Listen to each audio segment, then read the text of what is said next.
I had the privilege of being selected by Kevin McCarthy to serve on the White House Commission on Combating Synthetic Opioid Trafficking, and we've had great meetings. Another one scheduled for this afternoon, in fact.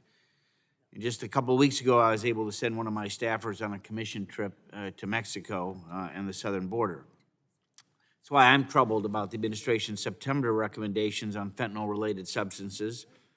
At a time when we're seeing the highest rates ever, 100,000 folks, man, 2020. It's so disturbing that the administration seems to be favoring weakening penalties for drug traffickers who are flooding every community with potent and deadly fentanyl analogs. And I don't hesitate to say that everybody here on this panel probably knows someone who was maybe part of that 100,000 in our families.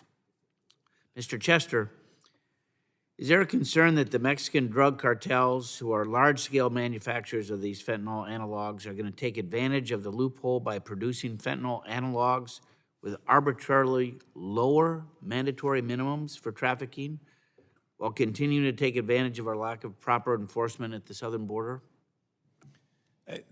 Thank you for the question, Congressman. And I would say the first thing is that the men and women of Customs and Border Protection and our law enforcement partners who are at the southwest border do a tremendous job. They do, absolutely. They absolutely do. They're overwhelmed, which is unfortunate. And I would also tell you that one of the reasons we need this proposal is to do just what you described, and that is to deter the creation of these new substances by making them illegal. And we make them illegal before they've even been tested. And we do that to ensure that drug traffickers know and understand that these are Schedule I substances. You cannot create a novel substance based upon the fentanyl skeleton and sell it in the United States with impunity. That's not going to happen. And so I think it's critically important that not only Mexican drug traffickers, but anyone else with the potential to make these substances and push them into the United States understands that this entire universe of 4,800 substances is illegal.